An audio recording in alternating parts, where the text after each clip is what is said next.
வணக்கம். விடுதலை ராஜேந்திரன். தவத்திரு குன்றக்குடி அடிகளார் அவர்களின் நூற்றாண்டு என்று தொடங்குகிறது.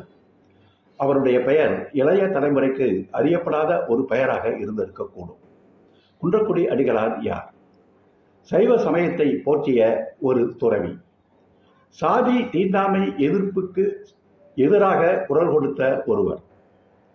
பெரியார் இந்து சமூக கட்டமைப்பில் சாதி தீண்டாமை இழிவுகளுக்கு எதிராக கடுமையாக களத்தில் நின்ற ஒரு தலைவர்.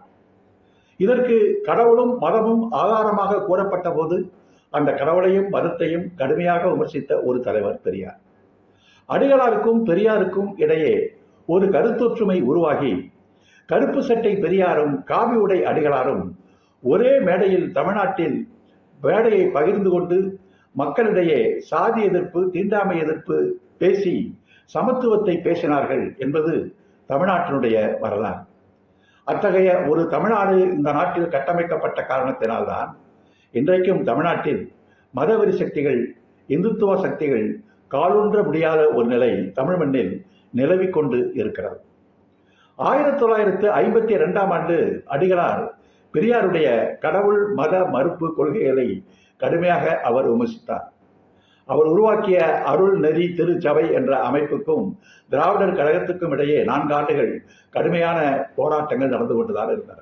1956 2 தலைவர்களையும் சந்திப்பதற்கான ஒரு ஏற்பாடு ஈரோட்டில் நடந்தது. எந்த இடத்தில் சந்திப்பது என்று வந்தபோது பெரியார் அடிகளார் இருக்கின்ற இடத்திற்கு நானே வருகிறேன் என்று கூறி அடிகளாருடைய இருப்பிடத்திற்கு சென்று, அடிகளார் மாடியில் இருந்தார், எனவே நான் மாடிக்கு சென்று அவரை சந்திக்கிறேன் என்று கூறி மாடிக்கு சென்று அவரோடு அமர்ந்து விவாதித்தார். 2 பேரும் மனமிட்டு பேசினார்கள். சாதி தீண்டாமைக்கு எதிராக ஒரே மேடையிலே நாம் கருத்துக்களை மக்களிடம் கொண்டு செல்வோம் என்று கூறினார்கள். பெரியார் கடவுளை நீங்கள் ஏன் எதிர்க்கிறீர்கள் என்று கேள்வி கேட்டபோது, கடவுளைத்தானே இந்த சாதிக்கும் தீண்டாமைக்கும் காரணமாக காட்டுகிறார்கள், மதத்தை தானே காரணமாக காட்டுகிறார்கள் என்று சொன்னபோது பெரிய அடிகளார் கேட்டார், இது கடவுளின் பெயரால் சொல்லப்படுகிறது, கடவுள் அப்படியெல்லாம் சொல்லியிருக்கவில்லை என்று அடிகளார் சொன்னபோது பெரியார் சொன்னார், எனக்கும் கடவுளுக்கும் என்ன சண்டை, நான் கடவுளை பார்த்தது கூட இல்லையே, சரி அதை விட்டு விடுவோம், இப்போது சாதி தீண்டாமைக்கு எதிராக நாம் மக்களிடம் சென்று பேசுவோம் என்று ஒரு உடன்பாட்டுக்கு வந்து கருப்பு சட்டையும் காவி உடையும் ஒரே மேடையிலே கருத்துக்களை பகிர்ந்து கொண்ட ஒரு வரலாற்று நிகழ்வு தமிழ்நாட்டில் நடந்தது. பெரியார் பொது மரபுகளை பின்பற்றக்கூடியவர். ஆனால் பொது மரபுகளை பின்பற்றிக் கொண்டே மரபுகளை விமர்சனத்திற்கு உள்ளாக்கிய ஒரு தலைவர்.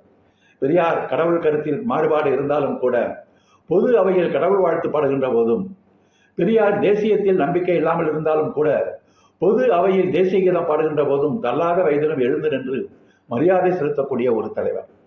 அடிகளாருடைய இருப்பிடத்திற்கு பெரியார் சென்றபோது அங்கே அடிகளாருடைய சீடர்கள் அவருடைய நெற்றியிலே திருநீரிட்ட போது பெரியார் அதை மறுக்காமல் ஏற்றுக்கொண்டார். அதை அழித்து விடுவது அடிகளாருக்கு செய்கின்ற அவமானமாக இருக்க முடியும் என்று அவர் கூறினார். அதே நேரத்திலே அடிகளாரும் தன்னுடைய மரபுகளையும் மீறி பெரியாருடைய கருத்துக்களை மதிக்கக்கூடிய ஒரு தலைவராகவும் அவர் இருந்திருக்கிறார். 71 சேலத்தில் பெரியார் ராமனை அவமதித்து விட்டார் என்று கூறி திமுக தேர்தலில் தோற்கடிக்கப்பட வேண்டும் என்று பார்ப்பனை சக்திகள் கடுமையாக கூச்சலிட்ட போது அடிகளார் ஒரு கருத்தை சொன்னார், இன்றைய சூழ்நிலையில் நாட்டியம் என்பதுதான் அறநெறியை பேசுவது, ஆத்தியம் என்பது அறநெறிக்கு எதிரானது என்று வெளிப்படையாகவே பக்தர்கள் வைத்தியருடைய எதிர்ப்பை மீறியும் தன்னுடைய மரபுகளுக்கு மாறாக விட்டுக் கொடுத்து அவர் கருத்தை தெரிவித்தார். ஆக இத்துடைய உரையாடல்கள், அர்த்தமுள்ள கருத்து பகிர்வுகள் இந்த மண்ணில் நிகழ்ந்திருக்கிறது என்பது நமது கடந்த கால வரலாறு. எனவே அத்தகைய ஒரு சூழ்நிலையில் கடைசி வரை சமூக மாற்றத்தில் நம்பிக்கையுள்ள பார்ப்பன வைதிகத்தை எதிர்த்து தமிழர் என்ற அடையாளத்தை ஒற்றுமையை பேசிய அடிகளார், அதே கருத்தை பேசிய பெரியார் அடிகளாருடைய நூற்றாண்டு விழாவில் இந்த கருத்துக்களை மக்களிடம் முன்னெடுத்து சென்று தமிழ்நாட்டில் காலொன்ற துடிக்கும் மதவெறி பார்ப்பனிய சக்திகளுக்கு எதிராக இந்த வாதங்களையும் இவர்கள் முன்வைத்த கருத்துக்களையும் நாம் பகிர்ந்து கொள்வோம்.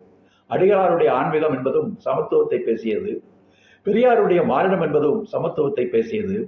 கடவுள் மத எதிர்ப்பு கொள்கைகள் இந்த மானிடத்தையும் சமத்துவத்தையும் மறுக்கின்ற போதுதான் வருகிறது என்ற கருத்தை மக்களிடம் நாம் எடுத்துச் சொல்வோம், சிந்திப்போம். நன்றி, வணக்கம்.